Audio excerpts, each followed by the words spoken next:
in there. You want me to go back in there?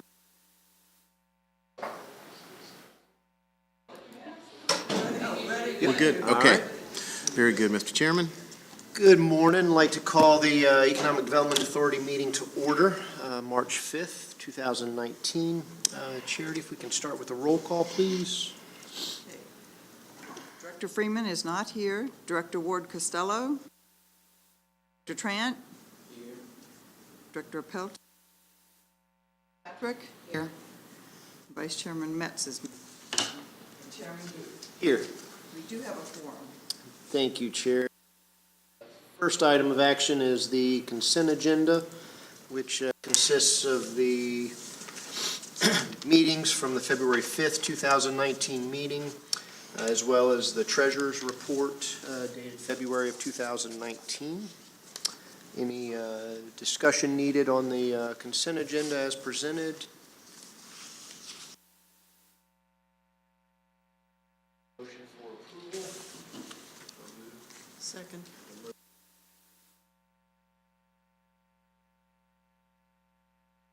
Call that for a vote, please. Okay, Director Ward Costello. Aye. Director Trant. Aye. Director Patrick.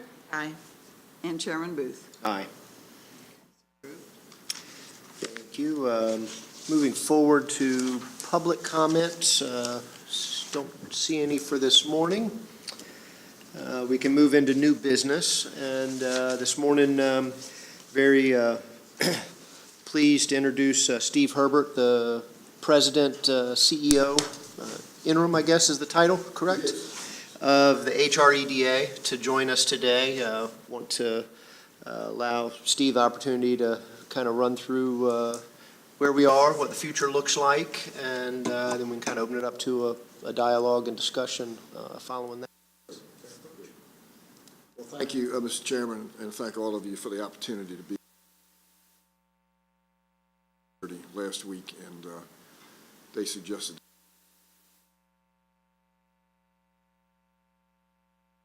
I brought a couple things with me. The smaller piece is a marketing piece that we use as we go to market, as the expression is, just to give you a quick reminder of what's in.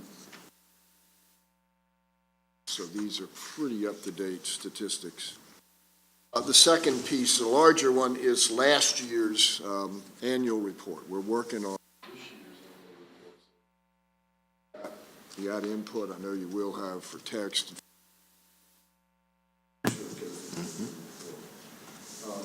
It includes back here kind of a summary of 5 years of work. It's 5-year impact. See this page, it says we are the Alliance. It shows you the types of industries that have come into in the last 20 years. It gives you a kind of a total on square footage, job.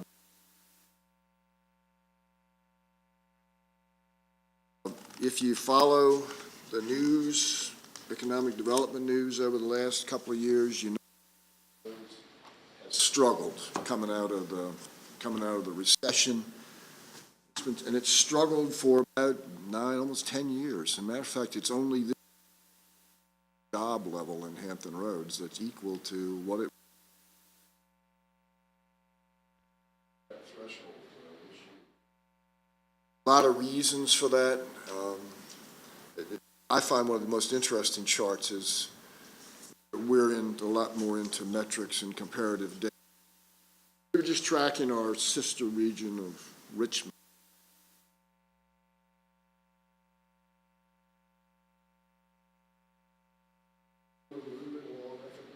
Doing better than Richmond for the 5 years coming out of 2007, about the same. And in 2009, 10, 11, you began to see Richmond.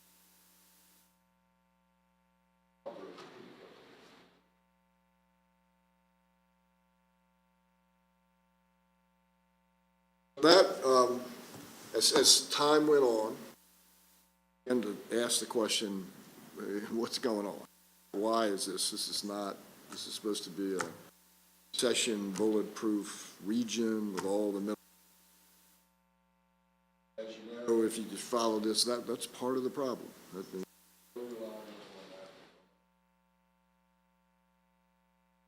A lot of people went to work, this new organization.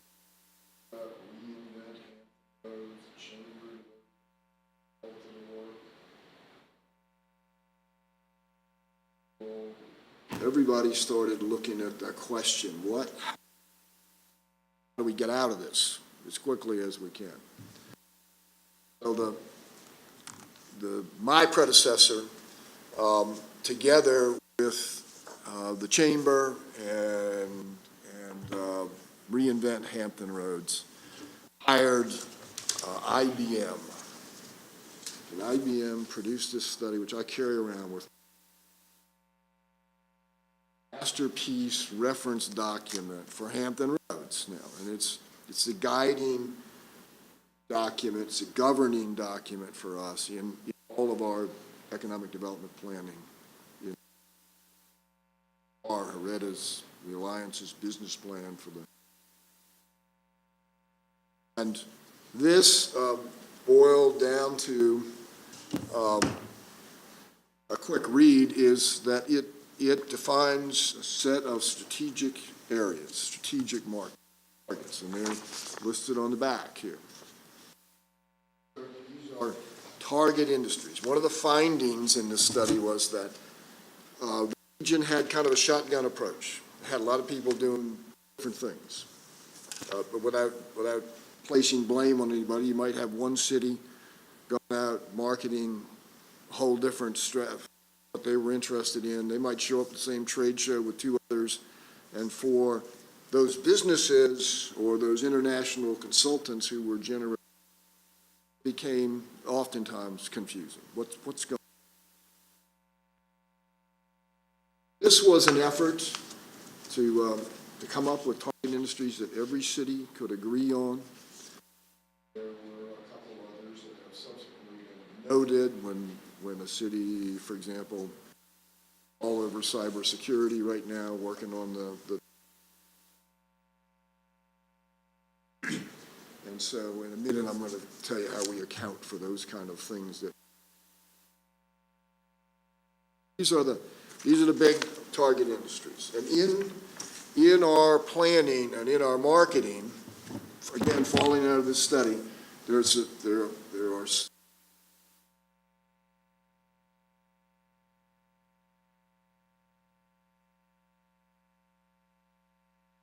a competitive advantage if we in those locations.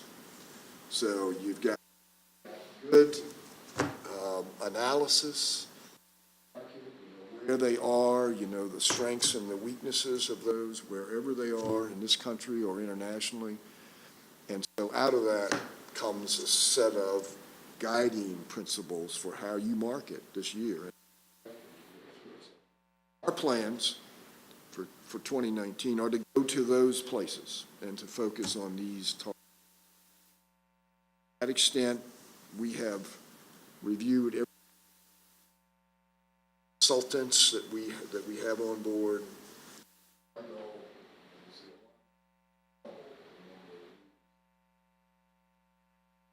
Hopefully, in these target industries. That doesn't mean we're going to turn. So that shaped it, and we are beginning to we're bringing these. A couple from Germany here last week. We're very impressed. We've got high hopes for what that will result in this coming year. We have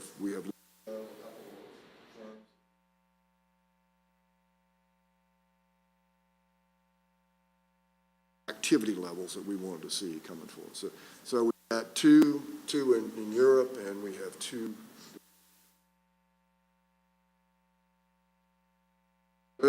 So we are ramped up to, and we will fill the funnel here with double. We're trying to get a.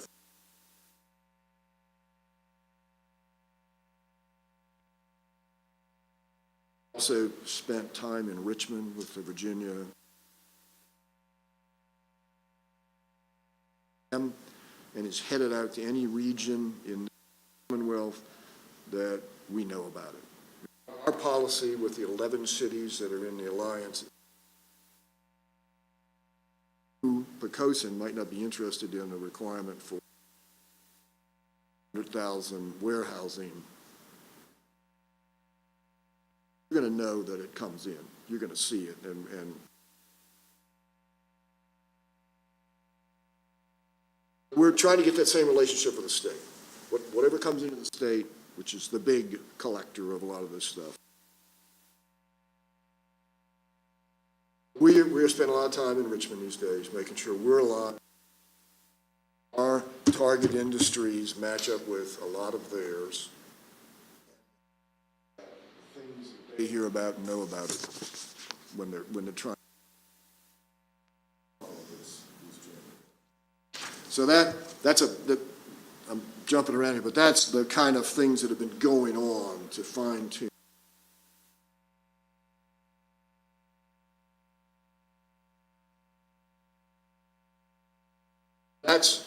That's this study. It's available. Anybody that wants it for reading. Out of that, so that was kind of get to market. How do we get the activity levels up? The other items had to do with governance and resources. So all the CAOs have been working on this for over a year. Development have been in these conversations for at least 6 months. Out of that came a master agreement for economic.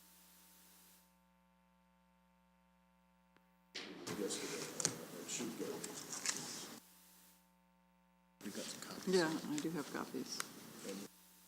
Like a copy of that. It's, Sir?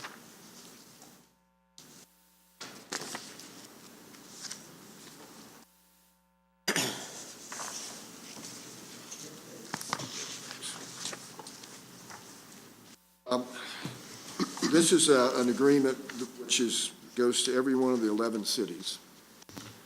And I should say the alliance consists of 11 municipalities and about 85 businesses right now, investors.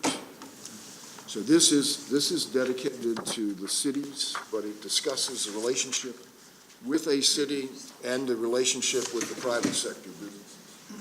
So just skimming through here, you're going to see that the document after the recitals talks about the target sectors and also includes a statement on things like cybersecurity and biotechnology. It will also be on our see on page 2 a discussion of core principles. And this was the framework we spent most time on this, getting agreement with the core principles going forward. And it talks about how we message, how we finance and resource things, and how we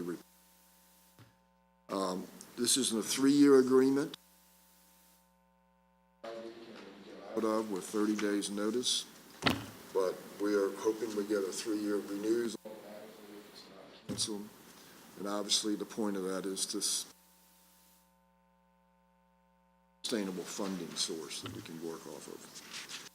There's funding by public investors, and there's a discussion pro rata, the dollar per capita pro rata, how that will be applied with a match, a 50-50 match from the private sector. But that's the goal to get. So we have a separate capital campaign.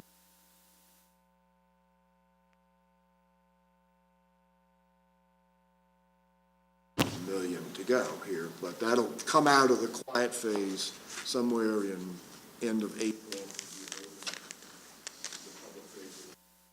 We'll roll through the spring. The principle of equal funding by private and public is addressed in here. The obligations. This is the first time. Deliverables on page 4. Services and functions. These are all the things that we would. Don't.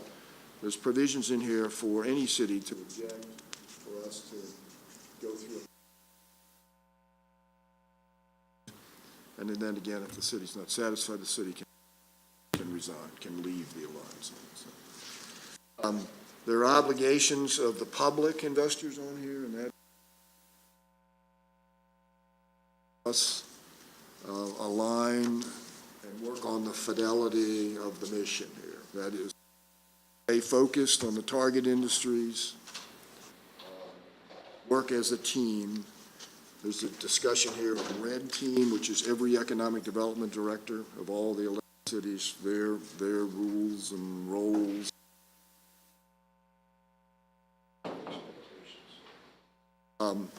The services and functions of how we cooperate and coordinate. This is the first time that what began as an MOU goes to the municipalities. And we will meet with the steering committee of the CAOs, which is the 5 largest cities, on Friday. They're okay with this in final form. If they are, then this is coming to each of you with a city manager asking them to get this approved, whatever process the city uses. There's some city managers who can sign for this, or others who do so. There are others that are going to talk to their economic authority about funding for this. So we know send is probably to each of the CAOs. That is the master agreement. So if we have been working very hard. We have a staff level of 12. We're currently at 8. We're going to double our marketing staff.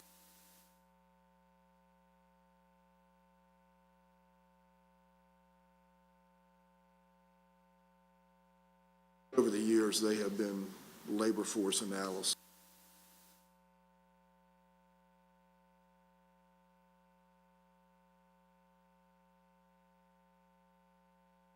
That's kind of what's going on right now. And so it's a busy time for us. We're running a capital campaign. We're trying to get contract approved, and we're trying to get them.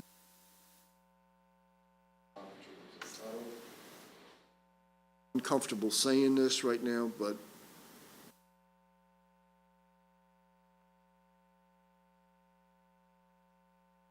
anything, but now we've got, when you're looking at what we're seeing.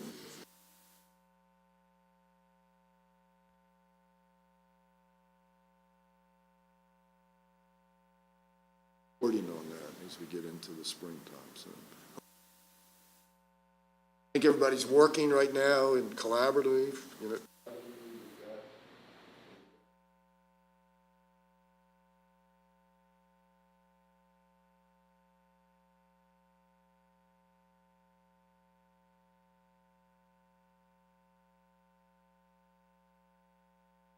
Fill out the whole region for the marketing.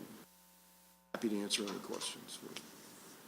One thing I've been impressed with that I think could tell the group is that as opposed to HREDA doing everything, you have 2 or 3 groups. You talked about the German group for the lead generation, but also professional fundraising for the private sector. Yeah, Convergent is a firm out of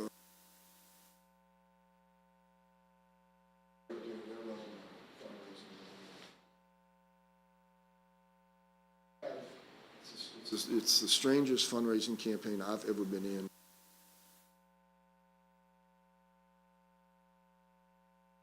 The middle of this, as we kicked it off, we had a group at the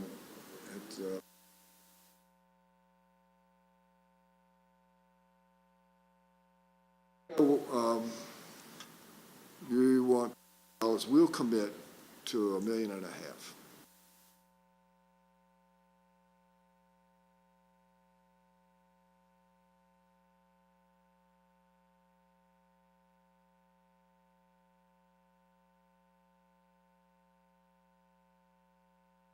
But we can't talk about that yet. I didn't just tell you that, but they're in, and those numbers, they'll come out as we roll this campaign out. When we begin. So I don't want to say that's a big burden off the cap. We got got two separate target lists running right now. We've got a couple.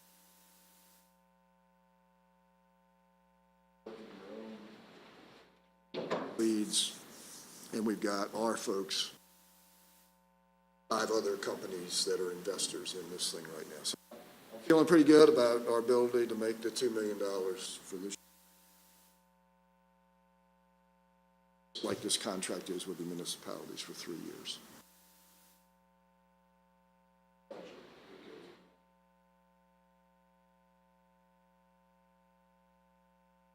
I hope that answers your question. Yeah, we're hiring. We interviewed 6 different lead consulting firms. Or 2 that we had, brought in 2 new ones.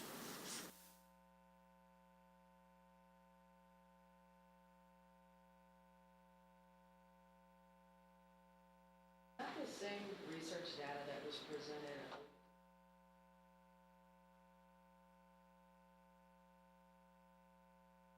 The same data, and it was in a red book, I think, that. Probably. So here was my kind of pushback. Was the predictable surprise of BRAC and the potential base closing. Some ships at the shipyard and some competition with New Jersey. One of those things that just are typical for us. But, and so as I was looking at the arc, and it somehow seemed like an epiphany that, oh, look, you know, they were closing and they were talking about closing Langley and everybody was freaking out and the pizza joints were closing. Those have been around a while, that have been here, kind of said, okay, we know exactly what that is because most of our families felt that pinch in some way. But then as I, you know, kind of wandered away from the slides and started flipping through the book, I think my biggest takeaway was we weren't in there. And I know we're not an economic hub and we are sprinkles. I totally get that. But I think for us, I feel like somewhere in the middle of the filling of the funnel, we provide value to the Googles of the world who are also looking for good places for them. And the shipping companies of the world that have employees that love to live near the water. We got some beautiful property that can accommodate that. We just need to figure out how to attach ourselves, because ultimately we have some opportunity, I think, for some intellectual property. But I think that's our biggest challenge is economic development here, is going, okay, but at the same time, we recognize we need help us funnel some people to 7 miles from the interstate to the Welcome to Poquoson sign. And I've been in the EDA meetings, you have too, where they say, well, wait a minute, the circle of influence is 3 miles because the truck gas, right? It comes all about the shipping into gas. So how do we get them to go to 7 miles? So for me, I'm not looking for 18-wheelers to roll down Victory, but I would like to have some representation. It says, hey, you know, we are more than a news story on a bad day. And the other 364 days, it's a pretty awesome place to live, and I can show you some places in Back River that'll make you go, wow. But I'm very familiar with Poquoson. My here for years and drags me over here for great parties. so you know. So I know I know how great this place is. I'll tell you this short story that Charity, 2 weeks ago, this lead came in.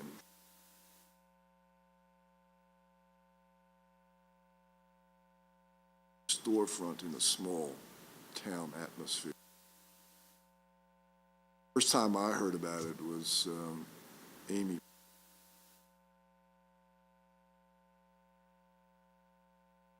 Running down the hall and says, "We got one for Poquoson. We got it." And so that's when I began. You know, that's the first I heard about the history of prospects and lead activity. That one turned out.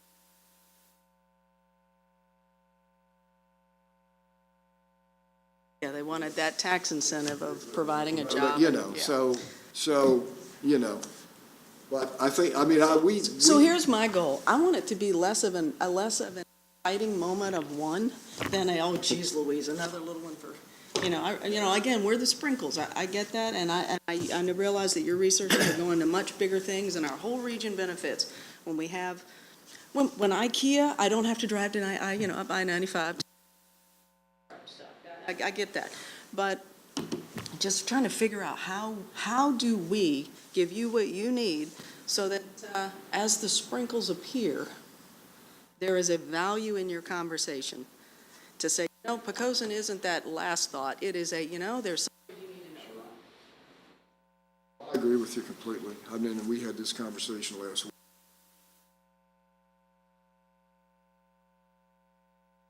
I'm going to be very open to that going forward. It is a great asset, and if you look at this map, the description in last year's business report, this is a flattering and accurate description of what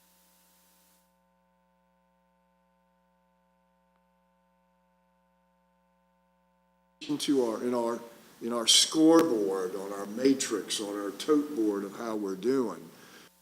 Businesses, jobs, investments.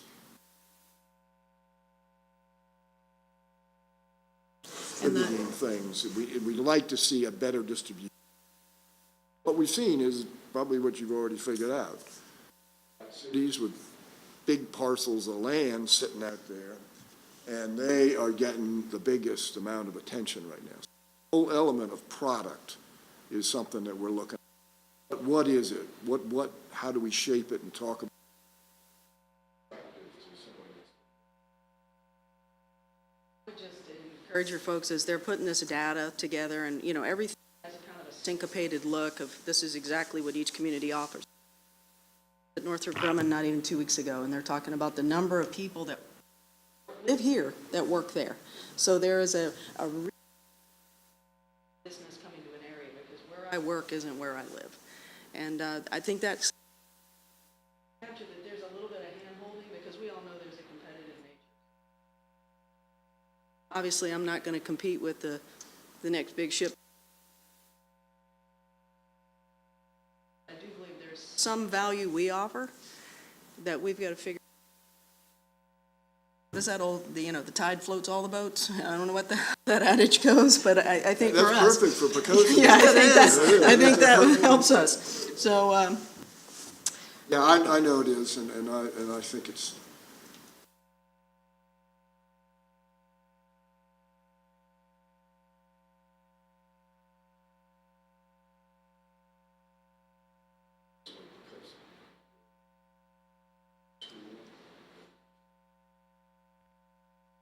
Sure it is.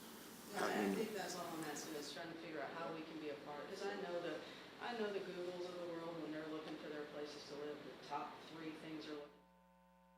Space that's affordable and tax is a good place, because then the recidivism, they don't have to worry so much about the turnover because the kid's not happy in school. Got that. We may not have a whole lot, but quality of life, we've got to figure out how to sell those things. And I just, for me personally, I want to be able to flip through the book of 100 pages, somewhere in there have a paragraph of Poquoson in it. Really, I don't think that's unreasonable on my part. Look at this chart with these target industries, the brochure. You look at the target industries, left-hand side, most of those are probably not going to locate. Look on the right-hand side where it talks about lifestyle, that's where Poquoson is going to fit in. When the guy who is the CEO or the financial officer is looking for a place to live where his kids will be on a state championship wrestling team, a state championship baseball team, a state championship football team, and he can look at a lifestyle of Poquoson with a first-rate education. More than 95% of the kids going to college. So I think and of course, Virginia Beach is going to fight that like hell, I understand, but that doesn't mean that the people on this side are not going to look towards Poquoson as a good place to live. Well, I guess the analogy that I would use is Poquoson's location and its proximity to NASA Langley, to Jefferson Labs, to the shipyard, numerous defense installations that are around here. There's a host of support businesses that are not the primary business that support those, that are always, there's always new players coming to town looking to support those industries. I don't know how those markets, because oftentimes you're starting a small support office like that with 4 jobs, 6 jobs, 5 jobs, whatever it is. Those probably aren't coming across your desk, but how do you get into those markets, into those marketplaces where those folks start up that new satellite, or maybe it's a new business that's spinning off of someone else? That's where I think Poquoson fits into that matrix that you're talking about. And I think everyone's kind of highlighted the quality, the lifestyle aspects that support that, but we also have the trained workforce that's here to support that business as it grows. So If you go into Stephen Murray, the president of the Commonwealth of Virginia's Economic Development Partnership, one of his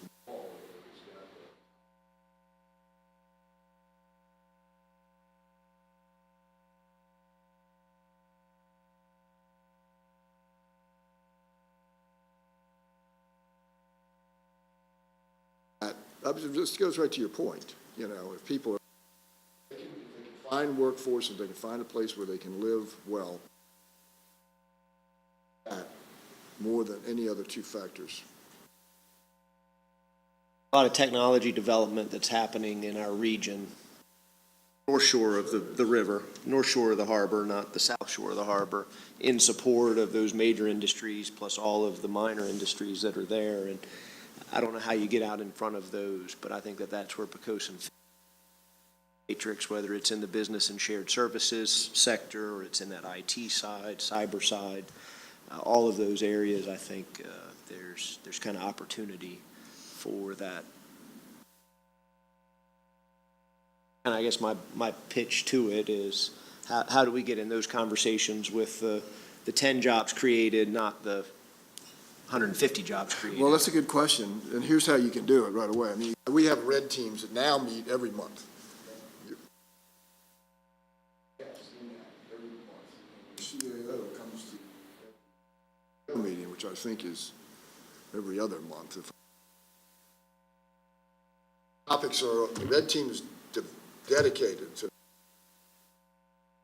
format, which we just began last week, is that every city you got to come in and you got to talk about what's, and then we as a staff will bring in, we're giving them a menu. What do you want to learn about over the next 6 months? Thursday in Newport News, where we will meet the new states and the new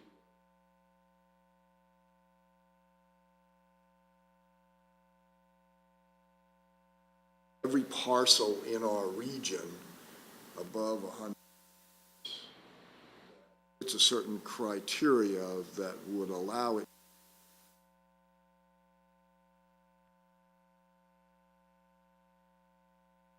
What facilities? What's the shovel readiness of that site?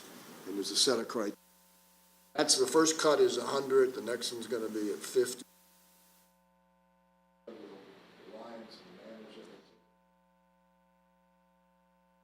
That goes to product, but it also goes to out there. And then if the city's got, I got 25 acres here, but so everybody can get in the conversation. And that,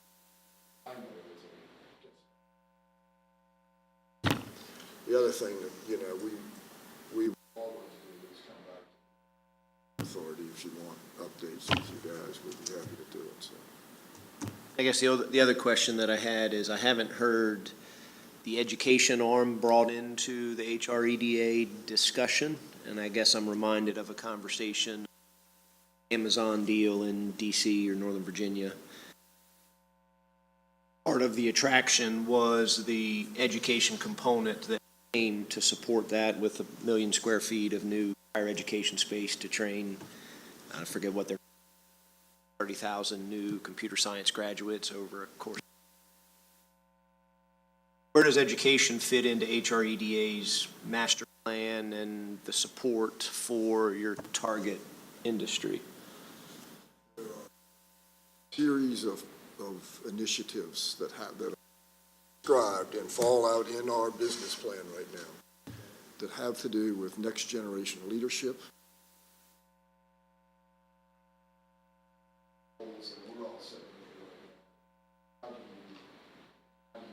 Formally keep that pipeline recognized and open. And why is that important for economic development for a lot of others?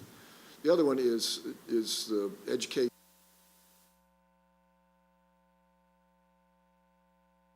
Visions and discussions in there of technical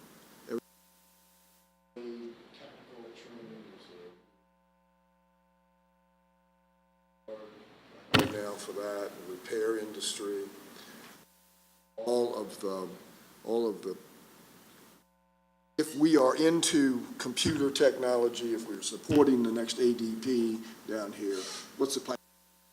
So those are measured and reported and bounced against how we're doing in the state right now. And then that, if there's right now, the shipyard industry is going. How are we going to take care of two carriers and how are we going to repair whatever else is coming down here? So that's bounced back through a series of discussions right now to what was Opportunity Inc. is now called the Workforce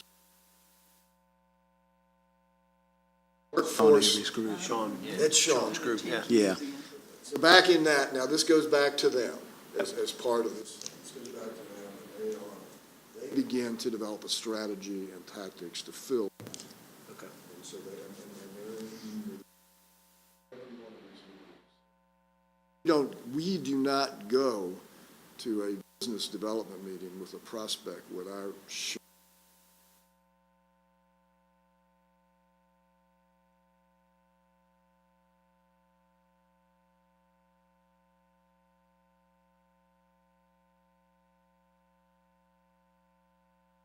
Speak from personal experience that businesses in Williamsburg, but finding a pool of technically trained engineers and architects in Williamsburg, they aren't local. You're importing that skill set into the region, and many of these target markets, you're importing a lot of that talent because ODU, Virginia Tech, UVA, their local presence only has so much capacity as it sits. So I think that there's an opportunity to possibly expand the local capacity. Well, certainly, and so that whole idea of recruiting and retaining that. That's right. That's the kind of, Absolutely. that's on our mind. Oh, absolutely. So. I could just, food for thought, under your information and technology, our section that's in that report. I would encourage you to expand that based on the knowledge that I have of the area and the things that are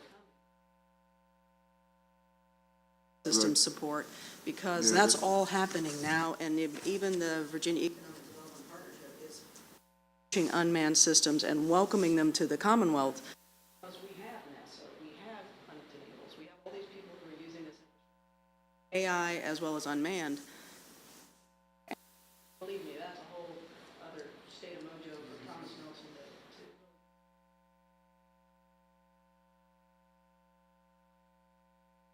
I've talked about it, particularly with York County's initiative to go to Virginia things.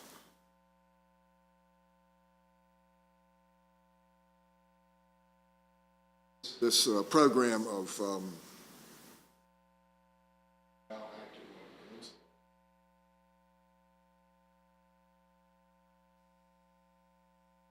expenses to develop.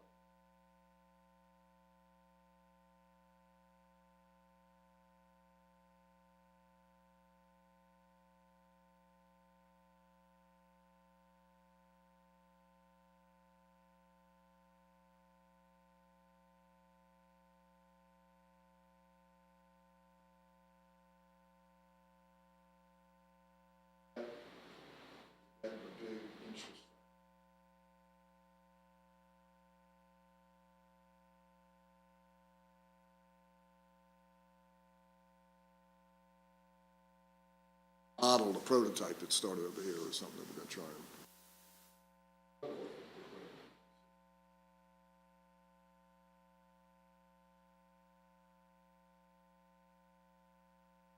The only thing I'd add is I much a supporter of regionalism. I think it's probably the only a region in each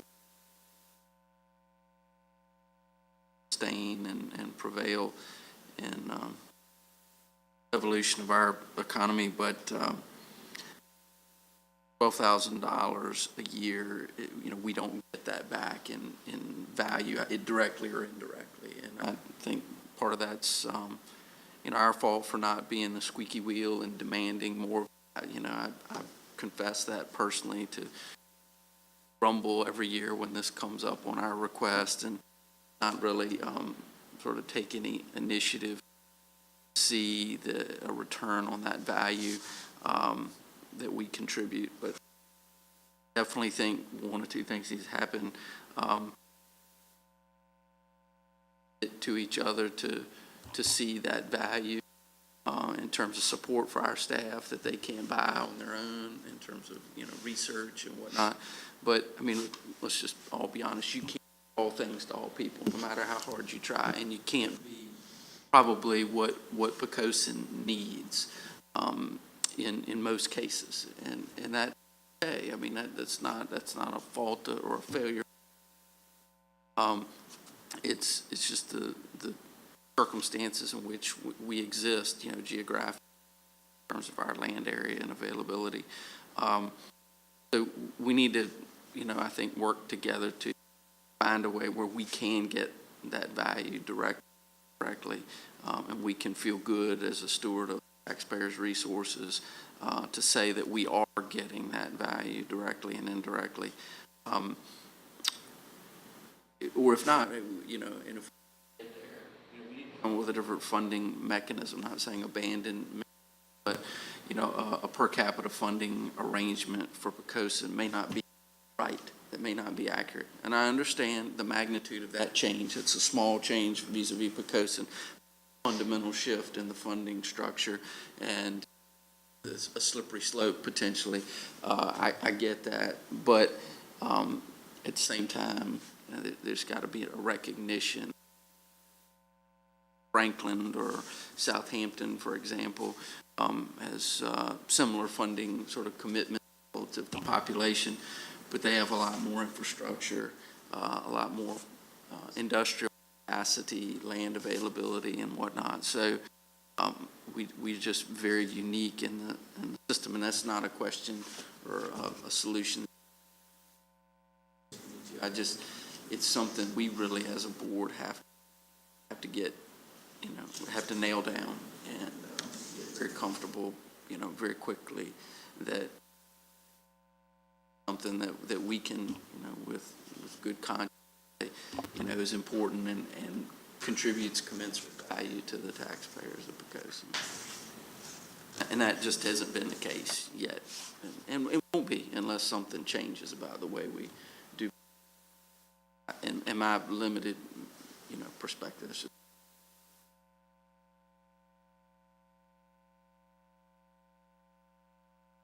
Thank you. Thank you. Thank you for your time and the presentation and information. Hope you stick with us. It's my last comment. We'd miss you. Thank you, Steve. Thank you. Thank you for coming. Move on the agenda. The unfinished business would like to pass on the pricing policy, since Alan has been kind of integral in helping to develop that, and Henry's support as well. With both of them out today, would like to pause on that and pick that back up for our April meeting. Next item under unfinished business, wetlands delineation reconfirmation process. Dave, you want to kind of just fill us in on where we are? Yes, sir, Mr. Chairman, my pleasure. Based on previous conversations and among the EDA and staff and requests from the EDA to take a large global look, if you will, at the EDA's properties in Big Woods that are saleable We have met with Sandy Brinson, talked to Sandy Brinson, and gotten a proposal from her with Integrity Environmental. As you know, Sandy in the past has done a wonderful job handling the wetlands confirmation processes for us. I did want to advise the EDA that next Thursday, the 13th, that's next Thursday, we will, or Wednesday, we will be meeting with Sandy. I will, Charity will have members of the development staff with Wally's folks. Also, Public Works will be involved in that meeting. And we're going to start here, and then we're actually going to walk. I don't know that I will because that's not my expertise, but it's Sandy's and other staff that we have will be walking the properties, including your 6-parcel assemblage across the street, the parcel you just had reconfirmed here by the traffic circle, the 1 acre, as well as what we referenced, the Lockowitz piece, to see where we are. Obviously, the next confirmation pieces will be the 6 parcels across the street, which expire July 22nd of this year. But at Sandy's urging and at the EDA's as well, that doesn't mean we shouldn't be looking at our properties that expire 3, 4, 5 years down the road too, to make sure that we're proactive in maintaining their condition so that they will be parcels that are viable in the future. So we look forward to that meeting and think some great things will come out of it. At the April meeting, we look forward to advising the EDA about the results of the meeting, some of Sandy's recommendations, and I personally think she'll keep us in good stead as she always has. But we thought it important to advise the authority today where we were and that we're staying on track with your assistance and guidance for those initiatives. And the goal is that following this process that Sandy will better afford us some guidance as to some routine maintenance or annual maintenance should that be necessary of any of the parcels that current confirmations on or pending confirmations on. Maintain the uplands as best we can. Moving on to staff activities, business updates. Charity, will you provide us updates for that, or is that you, Dave? Sure. Hopefully everyone is aware that we are currently in restaurant for a taste of Poquoson. Of restaurants on every participating restaurant, tables and posters around the city with all the participating restaurants.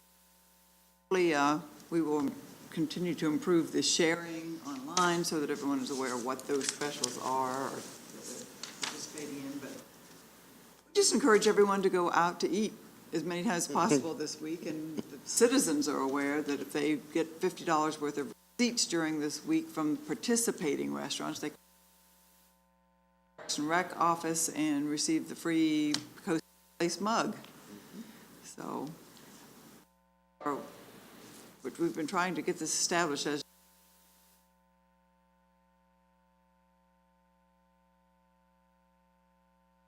share and get this word out and have it all to bolster their business during this cold time of year.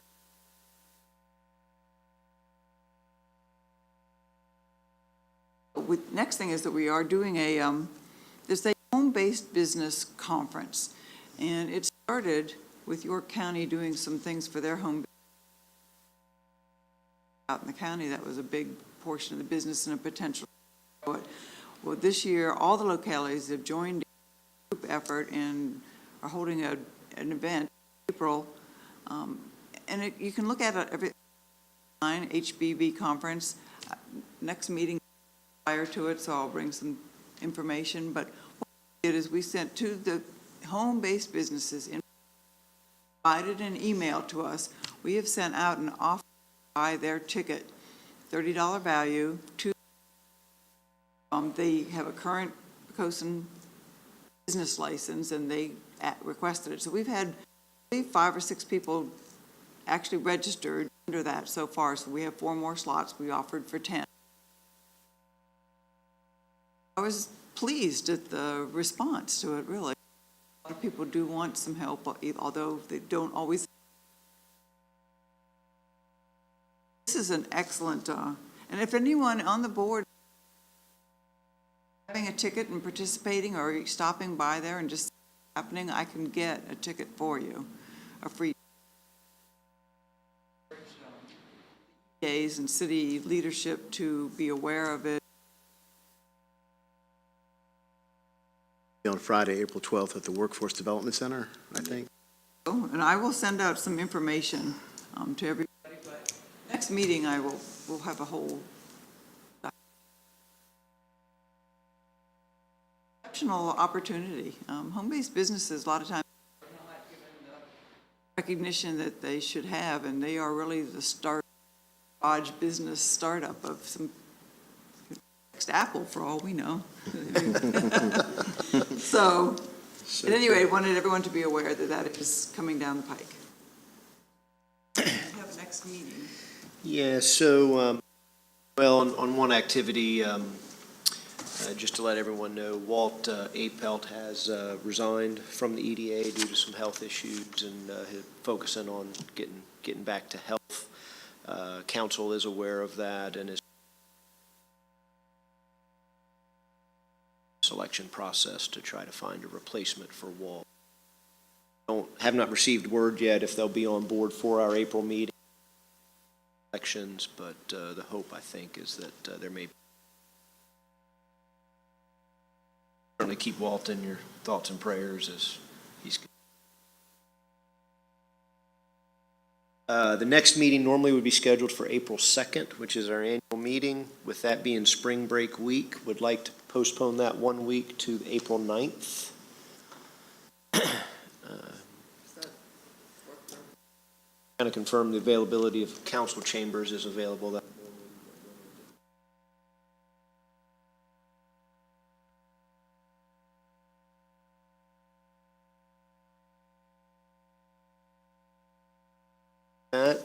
We can adjourn.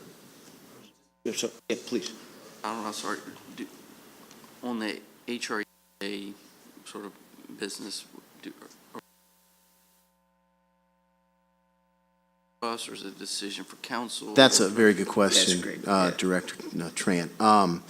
I don't believe that you're at a decision point that you're required to make yet. Mr. Chairman, correct me if I'm wrong. I think your timeline provides you some additional.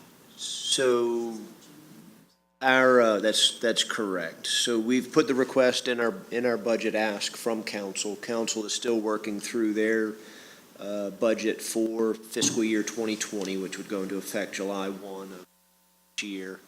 I believe the hope is that that's approved by the time that our May meeting rolls around, so that sometime either our May meeting or can take up action for that. This draft agreement that was presented today certainly has some city attorney review and city request for signature from the city manager's office, regardless of whether it's the voting to be a participant or not. Some liaison work that we have to do between both.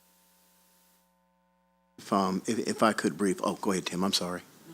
I just wanted to touch on Director Trant's request at the last meeting, which I thought was very much on point, and we have taken that to heart in our office. And I think what you were referencing, Tim, is, and you alluded to it today as well, we've got to figure out that what works for the value of the $12,000 for either HREDA or other resources that the EDA would engage, or with the EDA support, the Economic Development Office would engage. And Charity and I have had some substantial discussions about that in the past month, trying to figure out what we think is the most winning strategy, whether it be a recommendation from our office that HREDA is that item, or whether we can come up with a cadre of additional resources that we would request support from the EDA on that would be the winning strategy. And quite frankly, I don't think we have it yet. But to your point, we need to have those conversations to make sure that the dollars that are going forth are spent in the best interest and leveraged for the community. So we're thinking on it. I guess my only thought was that I don't have strong feelings either way. I don't have the right answer. Is certainly alternatives are that you're thinking about, but if we do decide to stay with HREDA, I think, just my personal perspective is we need to do one or two things. Potentially, certainly one thing and potentially two things. The first is have some sort of memorandum of understanding, is too formal a term, but that's the best one I can come up with at the moment. Just a memorandum of understanding between F and the EDA board here and HREDA as to, hey, this is what we expect to get out of, this is what, if you help us with these things, then we can look our citizens and council members and say, we're getting value. These are the things we're going to work on together, and that is going to be a part of our EDA's program as it benefits. I think that needs to happen regardless, if we of the second item, which is when we look at that list, is it worth $12,000? And if it's not,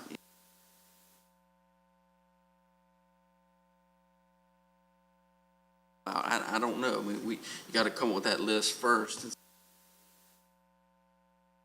worth $12,000 if we do it right, and then just we as a have to be vigilant about demanding that performance, because if not, and again, it's no criticism of HREDA. I think they're doing great work, but the direct impact on Poquoson is really negligible. I mean, the best I could come up with, I was listening to Angela, is some stability maybe in our tax base, our housing values, as long as they're attracting, other localities that have, high-paying jobs, those, are potentially residents that are buying nice houses or building expensive. Our tax base, I mean, pretty much. I mean, yeah, it does, but I just don't know that. I don't think that has even. I mean, that's a potential indirect benefit that I could totally support, is we need to be thinking of their population ages and their housing stock ages, how do we continually reinvest life here? But I don't think that's been as it's been, just by chance. And that certainly could be an ask of them, is based upon the businesses that have shown up, and I'm going to say on the peninsula side of influence, what residual effect, I mean, how many employees have they attracted to the region, and of that, how much of their employees are interacting in Poquoson through living, shopping, dining, and is there some data that can help support that? I just have just a basic general knowledge question. The information that you guys like to get from them, and stats and data that you use places, I don't know, but since a lot of it was done.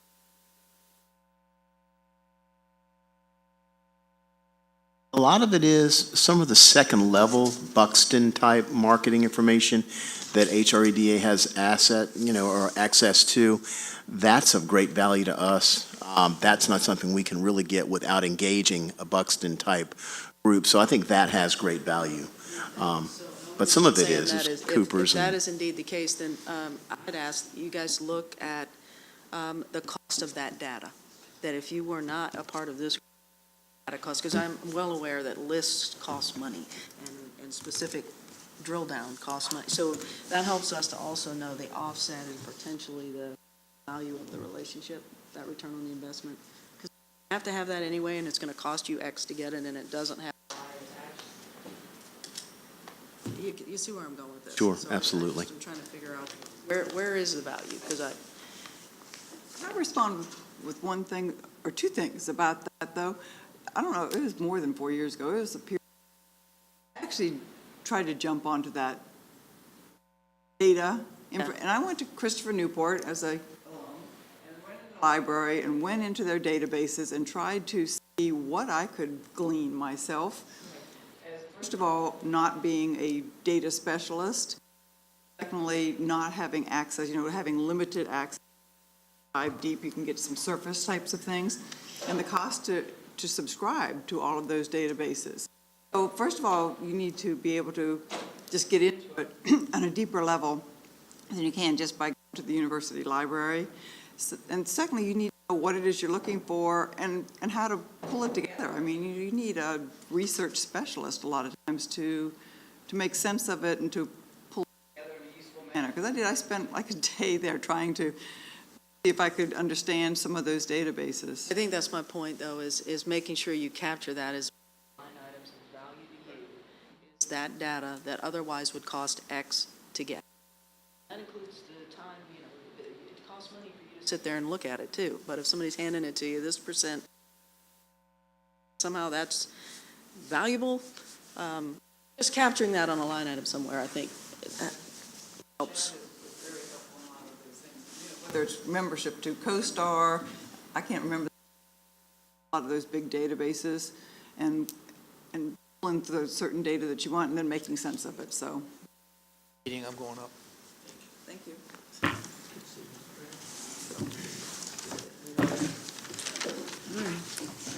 With that, are we good to adjourn? All right, thank you, guys. Have a great day. So for Dave, showing up because. do we have the opportunity to